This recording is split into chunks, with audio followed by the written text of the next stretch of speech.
Hello everyone, আসসালামু আলাইকুম রহমতুল্লাহ। আজকে আমরা ফিরে এসেছি আজকে আমাদের পপুলার একটি ওয়েবসাইট নিয়ে। আমাদের আজকের ওয়েবসাইটটা হবে আমাদের এমন একটা ওয়েবসাইট যেটা সম্পর্কে আমরা সবাই অবগত আছি। আসলে মাইক্রোস্টক সাইটের মধ্যে যেমন কি শাটার স্টক, ফ্রিপিক, গ্রাফিক্স সিভার, সর্বশেষ আছে অ্যাডোবি স্টক। আমরা এগুলো সম্পর্কে অলরেডি আমরা অনেকে জানি, কারণ এগুলো অনেক পপুলার একটি ওয়েবসাইট। এগুলোতে আর্নিং সব কিছু সব দিয়ে সুবিধা আছে। সবাই কথা বলে মাইক্রোস্টক, মানে যখন নাম বলে সবাই ওগুলো চিনে। তো আমি ওই সাইটটা থেকে আছে একটি ওয়েবসাইট নিয়ে কথা বলবো, সেটা হলো আমাদের সামনে আজকে অ্যাডোবি স্টক নিয়ে আলোচনা করবো। অ্যাডোবি স্টকটা অনেক পপুলার একটি ওয়েবসাইট। তাই ভিডিও শুরুর আগে একটা রিকোয়েস্ট, প্লিজ যদি আমার চ্যানেল নতুন হয়ে থাকেন তাহলে প্লিজ চ্যানেলটা সাবস্ক্রাইব করে রাখবেন। আর ভিডিওটা যদি একটু ভালো লাগে, অর্থাৎ আপনার একটু উপকার আসে, প্লিজ একটা লাইক কমেন্ট করে রাখবেন। ঠিক আছে, আজকে আমরা কথা বলবো অ্যাডোবি স্টক কী এবং কি অ্যাডোবি স্টক কিছু রিকোয়ারমেন্ট, কিছু নিয়ম কারণ। অ্যাডোবি স্টকটা হলো মাইক্রোস্টক সাইটের মধ্যে পপুলার একটি ওয়েবসাইট। মাইক্রোস্টকের ভিতরে প্রায় অনেকগুলো ওয়েবসাইট আছে, যেমন আমি এখান থেকে অনেকগুলো ফালাই, আমার এখানে অনেকগুলো ছিল, প্রায় 24-25টা ছিলাম, সবগুলো অনেকগুলো ফালাই দিছি। কারণ কিছু বাজে ওয়েবসাইট আছে এলোমেলো, ওগুলা কাজ করার সাথে না করাটা ভালো, তাই ফালাই দিলাম এখান থেকে প্রায় 1 2 3 4 5 6 7 5 15 16টার মতো আমি এখানে রাখছি। মাইক্রোস্টক এগুলোর মধ্যে সবচেয়ে পপুলার কিছু ওয়েবসাইট আছে, যেগুলো আমাদের শাটার স্টক, অ্যাডোবি স্টক আমার সবার মানে 2 নম্বরে রাখছি। কারণ এগুলো একদম পপুলার একটি ওয়েবসাইট। অ্যাডোবি স্টকটা হলো মাইক্রোস্টক একটি ওয়েবসাইট, মাইক্রোস্টকের মধ্যে একটি সাইট। আর আরেকটা বিষয় হলো অ্যাডোবি স্টকটা হলো আমাদের অ্যাডোব কোম্পানি। আমরা যে অ্যাডোবি সফটওয়্যারগুলো ইউজ করি, অ্যাডোবি ইলাস্ট্রেটর, এই যে একটা সফটওয়্যার ইউজ করি, হ্যাঁ, এই সফটওয়্যারের মালিক Adobe Photoshop, Adobe Illustrator, Adobe InDesign সফটওয়্যারগুলো যারা মানে তৈরি করছে, এই সফটওয়্যার মালিক তাদের অফিসিয়াল একটা ওয়েবসাইট, সেটা হলো অ্যাডোবি স্টক। তাদের অফিসিয়াল একটা ওয়েবসাইট অ্যাডোবি স্টকটা হলো আপনার ডিজাইন, এখানে আপনি সেল করবেন, আপনার এখান থেকে সেল আসলে আপনি এখান থেকে ইনকাম করতে পারবেন। এমনকি অ্যাডোবি স্টকে সবচেয়ে সুবিধাটা হলো প্রত্যেকটা ওয়েবসাইটে আপনাকে নির্দিষ্ট পরিমাণে একটা মানে আর্নিং দেয়। যেমন আপনার pngtree-তে আপনাকে সর্বোচ্চ 2 সেন্ট দিবে একটা ডাউনলোড, অথবা আপনার টেমপ্লেটে 15 সেন্ট। আপনার এরপরে গিয়ে দেখি তো এখান থেকে শাটার স্টকেও জানি না এমনই। এরপরে আপনার ইয়ে আছে নাম কি, ও ফিকবেস্ট। আপনার ফিকবেস্ট আপনাকে সর্বোচ্চ 2 সেন্ট করে দিবে। আপনার সবগুলো এখান থেকে লোক পেকে চাচ্ছেন। গ্রাফিক্স এবারে তো ভিন্ন কথা, সেটা হলো গ্রাফিক্স মাইক্রোস্টক না, ফ্রিপিকও কম, এত বেশি না, কিন্তু ডাউনলোড বেশি। এভাবে আপনার প্রত্যেকটা ওয়েবসাইটে আপনাকে এমন কমে কমে দেবে। কিন্তু আবার অ্যাডোবি স্টক এমন একটা ওয়েবসাইট, এখান থেকে আপনি কোনো নির্দিষ্ট অঙ্ক নেই, আপনি একটা ডাউনলোডে কোনো সময় আপনি $15 থেকে $20 পেয়ে যেতে পারেন, কোনো সময় $1 থেকে $1.5 পেয়ে যেতে পারেন। তারা ডাউনলোড একদম সর্বনিম্ন হলো তারা $1.80, $2, $3 পর্যন্ত দিয়ে দেয়। তাহলে দেখেন, আপনি যদি একটা গ্রাফিক্স একটা ডিজাইন অ্যাপ্রুভ করতে চান, আপনার মানে গায়ের ঘাম ছুটে যাবে। কিন্তু আপনি অ্যাডোবি স্টক সিম্পল সিম্পল ডিজাইনগুলো অ্যাপ্রুভ করাতে পারবেন। তাই আমি বলি যে আপনার জন্য অ্যাডোবি স্টক অনেক বেস্ট, অনেক পপুলার একটা ওয়েবসাইট আমাদের জন্য। আপনি এখানে সিম্পল ডিজাইনগুলো অ্যাপ্রুভ করাতে পারেন। যদি আপনাদের সেল আসে তাহলে আপনি এখানে ভালো একটা আর্নিং পেতে পারেন। বলবেন যে ভাই এখান থেকে কম বেশ কেন থাকে, ডিজাইনের কোয়ালিটি হিসাবে দেয় না, এখান থেকে কম বেশ। যেমন কি আমার কোনো ডিজাইনের সেল কোনো $6 $7 আসে, কোনো ডিজাইন আপনার 30 সেন্ট 50 সেন্ট আসে। আসলে এগুলো হলো আপনার সাবস্ক্রিপশন, যারা সাবস্ক্রিপশন করে এখান থেকে সাবস্ক্রিপশন নেয়, তাদের সাবস্ক্রিপশনের উপরে গিয়ে এখান থেকে আর্নিংটা দেয়। যারা ভালো বেশি টাকা দিয়ে এখান থেকে সাবস্ক্রিপশন কিনছে, তাদের এখান থেকে আপনাকে ইনকামটা বেশি দেয়। যারা কম টাকা দিয়ে কিনে, তাদের এখান থেকে ইনকামটা কম দেয়। কথা এটাই, আপনার ডিজাইন কোয়ালিটির উপর ডিপেন্ড করে আপনাকে কম বেশি দেয় না। হ্যাঁ, আশা করি বুঝতে পারছেন। এরপর তাদের কিছু রিকোয়ারমেন্ট, সেটা হলো যদি আপনি ইমেজ নিয়ে কাজ করেন, যদি কোনো পিকচার ক্যামেরা দিয়ে আপনি পিকচার তুলে তুলে ওগুলো আপলোড দিতে চান, তাহলে আপনি এখান থেকে পিকচারের ইয়েটা দেখতে পারবেন। কিন্তু পিকচারটা জিপিএসে দিতে হবে, আপনার মিনিমাম ইয়ে হলো 4 MB দিতে হবে, অর্থাৎ 1200 পিক্সেল মনে হয়।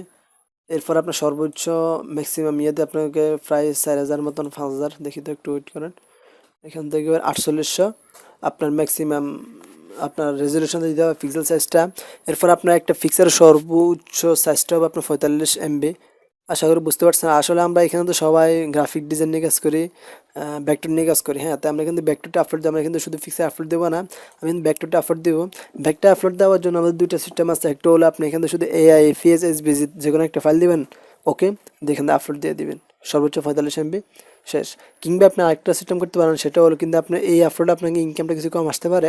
আপনি যদি এখান থেকে এই আইপিএস এই অথবা যে কোনো একটা ফরম্যাট দিলেন, আর সাথে আপনাকে একটা প্রিভিউ ইমেজ এখান থেকে আপনি জিপ ফাইল করে দিলেন। আপনার প্রিভিউ ইমেজটা কমসে কম মিনিমাম সর্বনিম্ন হলো 5000 বা 3000 পিক্সেল হতে হবে, সর্বোচ্চ যাদের সমস্যা নেই। হ্যাঁ, সর্বনিম্ন 5000 বা 3000 পিক্সেল আপনাকে দিতে হবে। তাহলে দেখেন, আপনি যদি দেখেন তো একটু আমরা আসলে আমি এটাই বেশি ইউজ করি, এআই বা এফিএস দিই, আর সাথে জিপ ফাইলের সাথে একটা ফ্রি ইমেজ দিয়ে দিই। এখান থেকে যদি এভাবে দেন তাহলে আপনার আর্নিংটা একটু বেশি আসতে পারে। যারা ভিডিও নিয়ে কাজ করেন তারা এখানে ভিডিও ইয়েগুলো ভালোভাবে দেখে নিতে পারেন। এখান থেকে আসলে আমরা ভিডিও নিয়ে কাজ করি না, আমরা গ্রাফিক ডিজাইন ভেক্টর নিয়ে কাজ করবো। তো আমি ভেক্টর জিনিসটা একটু আপনাদেরকে ভালো করে দেখাইছি। আশা করি আপনারা অ্যাডোব স্টোর কিছু রিকোয়ারমেন্ট বুঝতে পারছেন। আর ভিডিও শেষে সবসময় একটু ইয়ে থাকে, তার কিছু বলতেছি শেষ সময়। অ্যাডোব স্টোর কিছু রুলস আছে, সেটা হলো আপনার একটা ডিজাইনের ভিতরে আপনি কোনো কোম্পানি অথবা ব্র্যান্ডের লোগো আপনি কোনো কিছু ইউজ করতে পারবেন না। হুম যারা আমার শাটার স্টক ভিডিওগুলো দেখেন নাই, আমার চ্যানেলে আসলে শাটার স্টক ভিডিওগুলো দেখতে পারবেন। শাটার স্টকে আমি শাটার স্টক কিছু নিয়ম কারণ রুলস এখান থেকে বলে দিয়েছি। শাটার স্টক কী, কেন কাজ করবে ইত্যাদিগুলো আমি সবগুলো বলে দিছি। যদি আপনারা এগুলো দেখে আসেন তাহলে আপনাদেরকে আর অ্যাডোব স্টকে এসে আপনাদেরকে ক্লাসটা দেখাও লাগবে না, এত মানে ঘোরাঘুরি করা লাগবে না। যদি না দেখে আসেন তাহলে সেটা আপনাদের ব্যাপার। আমি একটা ডিজাইন ওপেন করি।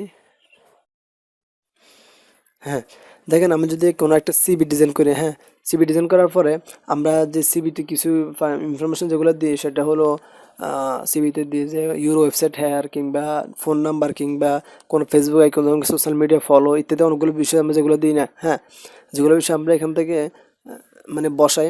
আসলে ওগুলো বসানোর নিয়ম কারণ এখানে আপনি ওগুলো কখনো বসাবেন না। দেখেন আমি চেষ্টা করবেন 5000 বা 3000 পিক্সেলটা নিছি।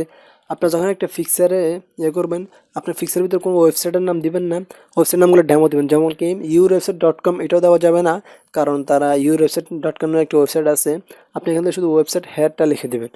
এরপর আরেকটা বিষয় সেটা হলো আপনার কোনো সোশ্যাল মিডিয়া আইকন অথবা কোনো ব্র্যান্ড নাম দিতে পারবেন না। এমনকি আপনার কোনো লেখার ভিতরে আপনার টাইপের যেগুলো থাকবে ওগুলোর ভিতরে আপনি কোনো কিছু দিতে পারবেন না। যেমন আপনার ওগুলোর ভিতরে কোনো একটা কোম্পানির নাম কিংবা আপনার কোনো কিছু লিঙ্ক, আপনার ডিজাইনটা একদম ডেমো একটা ডিজাইন হতে হবে, যেন কোনো কিছুর সাথে কোনো কোম্পানির সাথে কোনো কিছুর সাথে আপনার ডিজাইনটা না মিলে। হ্যাঁ, আশা করি বুঝতে পারছেন। এই যে দেখেন আমার একটা ডিজাইন, এখান থেকে আপনারা দেখেন এই ডিজাইনের ভিতরে আপনার ফোন নাম্বারটা দেখেন 1 2 3 মানে 4 5 6 এভাবে আছে না, 1 2 3 4 5 6 7 8 9 দেখছেন এভাবে আছে। কি ইউর নেম gmail.com, দেখেন কোনো জিমেলের সাথে মিলবে কিনা, মিলবে না। হ্যাঁ, এগুলো আমরা সবগুলো ডেমো দিছি, দেখেন এখান থেকে কোনো এগুলো দিই নেই, আমরা এখান থেকে সব কিছু ডেমো দিছি। আমার এই ডিজাইনে তারা রিজেক্ট করছে, বলবেন যে ভাই এগুলো কেন রিজেক্ট করছে? এই ডিজাইনে তারা রিজেক্ট করার কারণটা কি? কারণটা আপনার মূল কারণটা হলো সেটা এখানে আমি তো এরপরে যখন এটা ঠিক করে দিতাম তারা অ্যাপ্রুভ করে নিয়েছে। এখান থেকে আমি কি করছি, আমি এখান থেকে গুগল অ্যানালাইসিস, ফেসবুক অ্যাডস, এমনকি স্ট্রিপস, এমনকি যেগুলো নাম যেগুলো ওয়েবসাইটের নামগুলো দিছি, এখানে তারা বলছে এখানে কোনো ব্র্যান্ডের নাম আছে এগুলো আপনি ডিলিট করুন তাড়াতাড়ি। যখন আমি এগুলো ডিলিট করে দিই তখন সাথে সাথে তারা অ্যাপ্রুভ করে নিয়েছে। হ্যাঁ, এখান থেকে আমি নাম্বারগুলো বলে দিয়েছিল, এগুলো আমার অনেক আগের ডিজাইন এটা। তবে সব যখন ঠিক করে দিই তখন তারা অ্যাপ্রুভ করে নিয়েছে। আশা করি বুঝতে পারছেন। কিন্তু তাদেরকে আবার সামথিং কিছু রিকোয়ারমেন্ট, সেটা হলো আপনারা অ্যাডোবি স্টক, শাটার স্টকে দেখে মনে করেন যে অ্যাডোবি স্টকগুলো আছে। শাটার স্টকে যে ক্লাসটা দিয়েছিলাম যে শাটার স্টকে কী এমন নিয়ম কারণ, ওখানে বলছিলাম যে শাটার স্টক, গোশন বার, ড্রপ শোডো ইত্যাদি অনেকগুলো বিষয় তারা মানে নিতে চাই না। কিন্তু আপনার অ্যাডোবি স্টকে আপনার মন চাই যেখান থেকে পারেন সেখান থেকে টুল ইউজ করে আপনি এখান থেকে ডিজাইনটা করতে পারেন, সমস্যা না। তারা এই সুবিধাটা আপনাদেরকে দিচ্ছে, আশা করি বুঝতে পারছেন। অ্যাডোবি স্টকে আপনি মানে একদম সিম্পল এবং সুন্দর একটা ওয়েবসাইট, অনেক ভালো লাগে ওয়েবসাইটটা, কারণ তাদের সব দিয়ে সুবিধা আছে। এখান থেকে আপনার যেমন কি আপনার শাটার স্টকে আপনার শুধু ইপিএস ফাইলটা নেই, কিন্তু অ্যাডোবি স্টকে সবগুলো ফাইল নেই। এমনকি শাটার স্টকে আপনার অনেকগুলো একটা ডিজাইন করতে গেলে আপনাদেরকে মেশ টুল দিয়ে কাজগুলো করতে, কিন্তু অ্যাডোবি স্টকে আপনি আপনার মন মতন ডিজাইনগুলো করতে পারেন, সাজাতে পারবেন। অ্যাডোবি স্টক সুবিধাময় একটা ওয়েবসাইট, যদি কাজ করেন ইনশাআল্লাহ ভালো সফলতা পেতে পারেন, ইনশাআল্লাহ দোয়া করবেন। আসসালামু আলাইকুম। আজকের ক্লাসটা এতটুকু। যদি প্লিজ ভিডিওটা ভালো লাগে প্লিজ চ্যানেলটা সাবস্ক্রাইব করে রাখবেন।